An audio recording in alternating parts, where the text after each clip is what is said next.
बचपन की वो कविताएं याद है ना? वो सिर्फ गुनगुनाने के लिए नहीं थीं। असल में वो हमारी संस्कृति का एक छोटा सा आईना थीं। उन्हीं से तो हमने मेहमान नवाजी, इंसाफ और साथ रहने जैसे कई पहले सबक सीखे।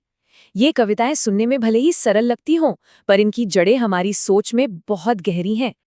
तो चलिए आज इन्हीं कहानियों की दुनिया में चलते हैं। सबसे पहले देखेंगे शाही हाथी की मुलाकात, फिर बात होगी बंदर मामा के लालच की, उसके बाद नानी, मोर और चोर की एक मजेदार कहानी, और आखिर में मदारी और उसके भालू को समझेंगे। और हाँ, ये भी देखेंगे कि ये कविताएं हमें असल में सिखाती क्या है। तो हमारी पहली कहानी है एक बहुत ही इज्जतदार मेहमान की, हाथी राजा की। और इसमें मजा ये है कि जब जबरदस्त मेहमान नवाजी का सामना फिजिक्स के सीधे साधे नियमों से होता है, तो नतीजा क्या निकलता है? बड़ा ही मजेदार। कविता शुरू कैसे होती है? हाथी राजा कहाँ चले। ध्यान दीजिए, यहाँ उसे सिर्फ हाथी नहीं बल्कि राजा कहा गया है। बस इसी एक शब्द से उसे एक खास दर्जा मिल जाता है ना? तो कहानी आगे कैसे बढ़ती है? पहले तो हाथी राजा को प्यार से घर के अंदर बुलाया जाता है, फिर उन्हें खिलाया जाता है गर्मा गर्म हलवा पूरी। बैठने के लिए दी जाती है एक कुर्सी, और फिर कुर्सी का क्या होता है? चटर पटर की आवाज के साथ वो टूट जाती है। यही तो मजा है, इतनी इज्जत और फिर हकीकत का ये मजेदार सामना। चलिए हाथी राजा से आगे बढ़ते हैं और मिलते हैं हमारे अगले किरदार से, बंदर मामा से। और इनकी कहानी जल्दबाजी और लालच पर एक क्लासिक सबक है।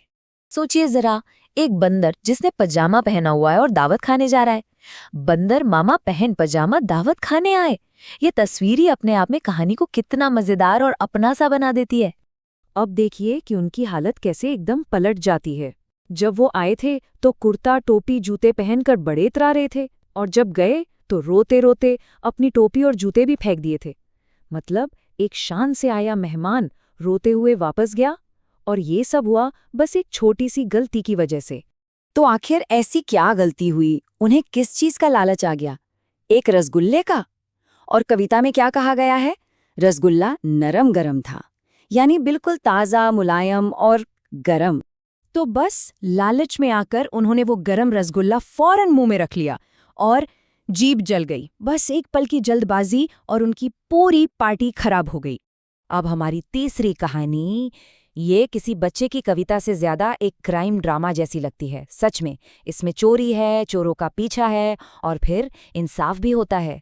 कविता की शुरुआत ही एक दोहरे नुकसान से होती है। नानी तेरी मोरनी को मोर ले गए, बाकी जो बचा था काले चोर ले गए। मतलब नानी का तो सब कुछ लुट गया। यहीं से कहानी का असली ड्रामा शुरू होता है। तो ये मामला सुलझता कैसे है? देखिए, पहले तो चोर मोरनी को चुराते हैं, फिर खा पी के मोटे होके वो ट्रेन में बैठकर भागने की कोशिश करते हैं, लेकिन तभी उनकी बोगी को अलग कर दिया जाता है और वो सीधे जेल पहुंच जाते हैं। और वहां एक मोटा थानेदार उनकी अच्छी खबर लेता है। तो एक सीधी साधी कविता में अपराध और सजा की पूरी कहानी है। ये बताती है कि सिस्टम काम करता है और आखिर में नानी को इंसाफ मिल जाता है। चलिए अब आखिर में हम बात करते हैं कालू मदारी की। ये कहानी किसी एक घटना की नहीं है, बल्कि ये कहानी है एक साथ आने की खुशी की, एक पूरे मोहल्ले के जुड़ने की। तो सबसे पहले ये समझते हैं कि मदारी कौन होता है।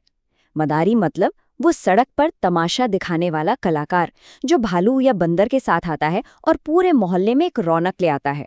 और इस कविता की खास बात यह है कि इसमें तमाशा देखने आए बच्चों के नाम भी लिए गए हैं। नीता, राजू, पूजा, हर्ष।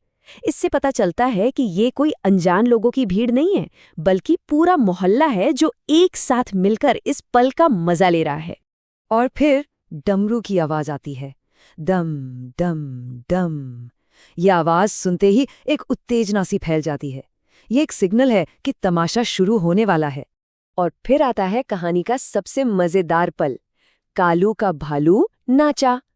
बस यही वो एक छोटा सा खुशी का पल है जिसके लिए सब लोग इकट्ठा हुए थे। एक साथ मिलकर मनोरंजन करना ही तो समुदाय को जोड़ता है। सो हमने ये 4 अलग अलग कहानियां देखी। अब सवाल ये है कि इन सब में एक जैसा क्या है? इनके पीछे छिपे वो कौन से सबक हैं जो आज भी हमारे काम आते हैं? तो अगर हम इन कहानियों का सार देखें, हाथी राजा जो एक सम्मानित मेहमान थे, हमें सिखाते हैं कि इज्जत के भी मजेदार नतीजे हो सकते हैं। बंदर मामा, जो लालची थे, दिखाते हैं कि सब्र न करने का अंजाम बुरा होता है। नानी की कहानी बताती है कि मदद मिले तो इंसाफ जरूर होता है।